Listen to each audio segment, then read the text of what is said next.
mendapatkan dukungan. Karena Firaun ini sudah mulai hilang kepercayaan daripada rakyatnya. Wah, ada yang lebih hebat lagi, ada yang lebih pintar lagi dari Firaun. Firaun mau diganti jadi presiden. Datanglah ke wali Allah ini.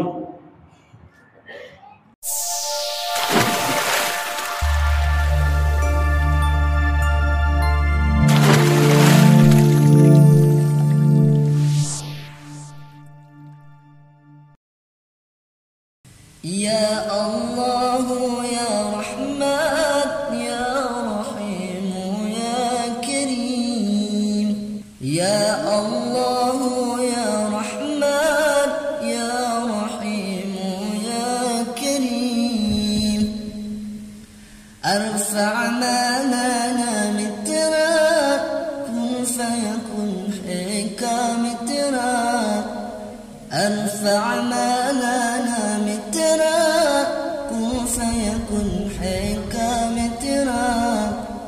हर शे पे ही जिक्र तेरा ला इलाहा illallah. Absenan siapa ketua? Ya, dari keamanan semuanya harus absen rapi ya. Karena sebentar lagi sudah mau menjelang akhir sana. Jadi absenan untuk pengabdian akhir, terutama untuk yang terakhir, pengabdiannya harus rapi. Karena banyak manusia di akhir hayatnya itu su'ul khotimah. Jadi jangan sampai di akhir hayat su'ul khotimah. Sebab itu Nabi SAW menyampaikan apa yang hidupnya baik, yaitu yang di akhir hayatnya itu baik. Sebab itu banyak orang di awalnya baik, soleh, taubat, nasuha, soleh, alim, ulama besar, tapi di akhir hayatnya na'udzubillah min dzalik, jangan sampai. Sebab itu di akhir itulah perhitungan yang dihitung oleh Allah. Di awal itu adalah permulaan daripada melihat, daripada kerja keras kita. Di akhir itu adalah penentuan daripada kegiatan dan aktivitas yang kita kerjakan. Jadi harus rapi pengabdian akhir, terutama tuh jangan sampai kayak teman-teman kita tuh. Teman-teman kita banyak yang sudah ada 7 orang yang dimutasi. Ya, sebentar lagi lulus karena melakukan permasalahan keluar dari pondok, ya, atau pukul orang atau berantem, akhirnya terpaksa dipecat. Jangan sampai seperti itu. Ya, ingat Nabi SAW ditanya manusia siapa yang paling baik, yang terbaik adalah yang di akhir hayatnya husnul khotimah. Jadi kemuliaan paling baik di dunia ini, derajat paling tinggi di dunia ini, pangkat paling tinggi di dunia ini, kebaikan yang paling tinggi di dunia ini adalah husnul khotimah. Husnul khotimah artinya baik di dalam meninggalnya dalam iman Islam, meninggal dalam Islam. Jadi di zaman Nabi Musa alaihissalam pernah terjadi seorang waliullah, orang keramat yang kalau berdoa itu kabul hajat doanya semuanya. Sampai Nabi Musa pun diberitahu oleh malaikat ada orang yang derajatnya sama seperti Nabi dan dia ini diangkat jadi Nabi dan Rasul oleh Allah, saking keramatnya, saking solehnya. Bisa menandingi Nabi Musa siapa? Ada orangnya. Orang alim, zuhud, soleh. Ya, kalau mau makan dia berdoa, ya Allah turunkan makanan, turun makanan dari langit. Yang bawa malaikat langsung dari surga, saking keramatnya orang itu. Kalau dia mau minum susu dia minta, ya Allah turunkan air susu dari langit, turunkan hujan supaya orang-orang bisa minum air susu dari langit. Turun hujan air susu dari langit. Apapun yang dia mau dikasih sama Allah. Orangnya nggak pernah berdosa, nggak pernah maksiat, suci, orang suci. Ya, tiba-tiba tergoda oleh dunia. Inilah dunia, tergoda oleh dunia. Datang Firaun, waktu itu raja presidennya Firaun. Pak Presiden datang mau ketemu waliullah, orang alim. Oh nggak bisa, waliullah ini lagi ibadah, nggak bisa diganggu. Kata istrinya. Besoknya datang lagi Firaun, bujuk supaya bisa ketemu sama wali Allah ini. Sekarang kita lihat kan banyak pejabat-pejabat ketemu sama orang-orang soleh, orang-orang alim. Nah itu seperti itu. Untuk mendapatkan apa? Mendapatkan dukungan. Karena Firaun ini sudah mulai hilang kepercayaan daripada rakyatnya. Wah, ada yang lebih hebat lagi, ada yang lebih pintar lagi dari Firaun. Firaun mau diganti jadi presiden. Datanglah ke wali Allah ini. Si Firaun bawa uang banyak, bawa emas banyak. Tolong kasih istrinya. Kalau nggak bisa kasih suaminya, kasih istrinya. Firaun pinter juga, disogok istrinya, dikasih emas. Pak, tolong ketemulah, kasihan ini orang baik, maksa pengen ketemu. Akhirnya ketemu karena suami bagaimanapun harus saling menolong suami dan istri. Ketemulah akhirnya sama si Firaun ini. Si Firaun minta tolong. Saya ini kan bentar lagi turun jabatan. Sebentar lagi mau pemilihan. Sebentar lagi mau diganti. Saya punya pemimpin ini sudah mulai tidak dipercaya oleh rakyat. Karena kerjaannya Nabi Musa. Karena Nabi Musa pengikutnya banyak. Ini seperti kita lihat model Habib Rizik. Habib Rizik seperti Nabi Musa-nya. Pendukungnya banyak. Pejabat banyak yang gak suka. Makanya kita nggak boleh musuh sama Habib Rizik, kasihan Habib Rizik. Dia begitu, kenapa sih? Yang dia musuhi orang koruptor kan, pejabat. Biarin aja. Memang mesti ada orang yang kayak begitu. Si Firaun nggak mau ditegur, saya nggak bisa ditegur hidup saya. Nggak mau diatur karena saya sudah bisa ngatur sendiri hidup saya. Tolong beritahu si Musa, jangan ganggu-ganggu kerajaan dan kepemimpinan saya. Waliullah ini nggak berani, itu kan Nabi dan Rasul. Masa kita melawan mereka? Kata dia. Pokoknya hajat saya itu, karena kamu sama-sama kuat. Nah, zaman sekarang diadu kan ulama ini Banten, perhatiin nggak Kiai sama Habib naik kayak begitu. Itu udah terjadi di zaman Nabi Musa itu. Tolong Pak Kiai lawan Nabi Musa. Ini Kiai ini suruh lawan Habib nih contohnya. Habib itu kan keturunan Nabi, keluarganya. Ya kan?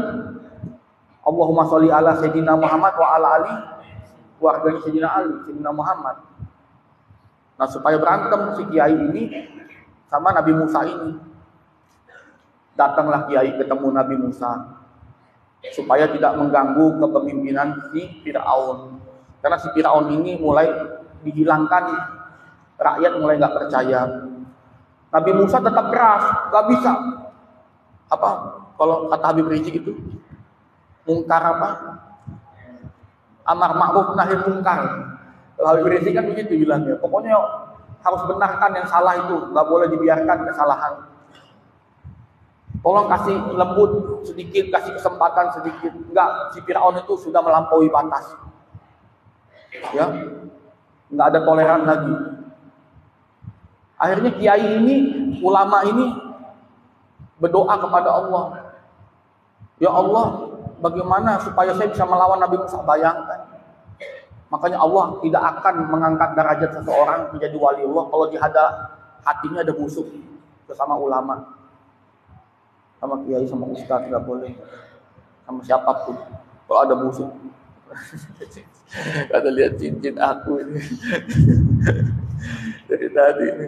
Inilah kalau dari orang saya simpan, kalau dari saya sendiri saya jual. Gila, lihat cincin. Terus akhirnya sudah sampai di sana, istrinya bujuk supaya Pak Kiai, suamiku tolonglah supaya Nabi Musa tidak serang-serang tidak serang-serang si Firaun. Kiai ini berdoa terus dan umat ini kan banyak pengikutnya suruh serang Nabi Musa, suruh bikin maksiat di tempat Nabi Musa supaya datang musibah, bala, bencana. Makanya hati-hati, kita nggak boleh ada maksiat di sini, nggak boleh pacaran. Kalau pegang HP mesti yang sudah lisensi, karena di HP itu takutnya di Facebook itu pacaran, dan suruh pacaran itu suruh maksiat supaya Nabi Musa kena musibah. Kok Nabi Musa gelisah? Kenapa? Oh, rupanya banyak yang maksiat umatnya. Disuruh sama siapa? Oh, kiai ini, ustadz ini, ulama ini. Karena ulama ini supaya Nabi Musa doanya nggak kabul. Karena wali-wali Allah itu doanya kabul dia. Makanya nggak ada kiai, walaupun di kampung hidupnya makmur kan, punya motor, punya mobil, ada yang punya rumah, hidupnya itu enak kan, kiai-kiai itu. Berarti nggak ulama-ulama itu hidupnya? Karena doanya kabul. Nah, kalau doanya sudah nggak kabul itu berarti banyak maksiat itu di daerahnya itu, di sekitarnya itu, atau di keluarganya, di saudaranya, atau di lingkungannya. Disuruh bikin maksiat di lingkungannya. Lalu diberitahu sama Allah, diberitahu sama malaikat, disampaikan sama malaikat bahwasannya banyak maksiat, umat-umatnya Nabi Musa maksiat. Disuruh siapa? Ulama itu, ustadz itu. Supaya Nabi Musa bahasanya itu sial. Sial terus Nabi Musa. Kenapa ini rupanya pada maksiat, pacaran, ada yang mencuri, merampok, dibolehkan. Jadi yang haram dihalalkan. Jadi ada contoh, ada orang makan babi, baca bismillah aja, babi jadi halal. Nah itu. Yang diharamkan sama Allah, dihalalkan sama dia. Nah itu. Cukup baca bismillah. Padahal hebatan dia, merasa lebih hebat dia daripada hukum-hukum Tuhan. Hukum Tuhan sudah dibilang jangan makan babi. Kalau kamu makan babi, kamu menjadi orangnya apa? Zolim. Kenapa zolim? Diperiksa babi itu mengandung penyakit. Ya kan, babi itu seperti tikus juga, lahirnya banyak anaknya. Makanya orang lebih murah daging babi itu lebih murah dari sapi, dari ikan, dari kambing. Karena babi itu bukan betul beranaknya bisa 16, 12. Dagingnya murah dia.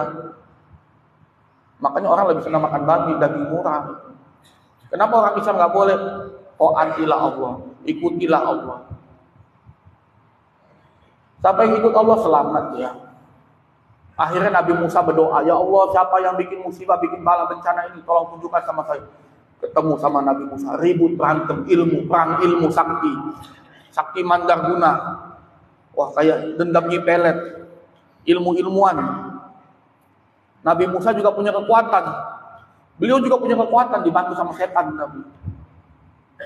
Berdoa, sama-sama berdoa. Yang si kiai ini, ulama ini juga dikabulkan doanya. Tapi Nabi Musa berdoa, ya Allah, dengan ketulusan hatinya Nabi Musa. Saya tidak musuh sama orang ini. Kalau orang lebih tulus doanya, lebih husuk doanya, sungguh-sungguh doanya, lebih kabul, dia lebih cepat doa. Waktu miskin doa, ya Allah pengen kaya, saya jadi ulama, pengen jadi orang besar, pengen jadi pejabat. Sudah jadi pejabat doanya males. Amin. Min, lama-lama. Min. Waktu pertama amin ya Allah.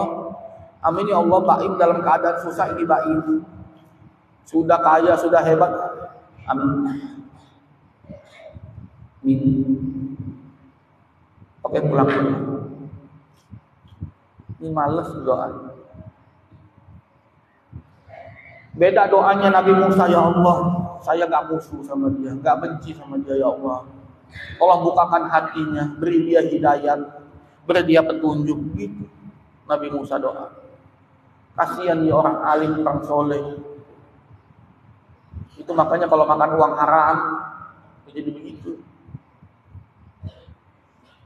Dapat makan uang dari Firaun kan. Jadi yang halal diharamkan, yang haram dihalal-halalkan. Ma hadil asri ya